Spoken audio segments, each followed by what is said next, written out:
Hello madam, election கமிஷனுங்களா? Madam, நானும் காலையிலேருந்து பார்த்துக்கிட்டு இருக்கேன். என்ன நீங்கள் டிவிக்கு ஓட்டுன்றீங்க, திமுக ஓட்டுன்றீங்க, அதிமுக ஓட்டுன்றீங்க. எங்கள் அண்ணன் நாம் தமிழர் கட்சி ஓட்டு மட்டும் என்ன பண்ணுறீங்க? அடுத்த சிஎம் கேண்டிடேட் மேடம் எங்கள் அண்ணன். எப்படி அவர் ஓட்டை எண்ணாமல் இருக்கீங்க நீங்கள்? இல்லை இல்லை, எனக்கு தெரியாது. முதல்ல அண்ணனோட ஓட்டை எண்ணிட்டு அதுக்கப்புறம் தான் யார் சிஎம்னு நீங்கள் அறிவிக்கணும். எது எண்ணிட்டீங்களா மேடம்? காலையில் 0 இருக்கு மேடம். எங்க அண்ணன் எப்படி ஒரு 100-110 தொகுதியாக ஜெயிச்சிருப்பாருன்னு சொல்லி சொன்னாரு. முடிஞ்சிச்சா? கவுண்டிங்க முடிஞ்சிச்சா? ஐயோ, அண்ணனை ஏமாத்தி விட்டாங்க மேடம்.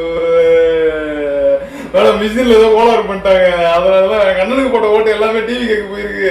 இதை நான் ஒத்துக்க மாட்டேன் சொல்லாது. ஐயோ அண்ணன், ஒன்று இப்படி ஏமாத்தி விட்டாங்களே அண்ணன். தூக்கு மாட்டி செத்து விடாத.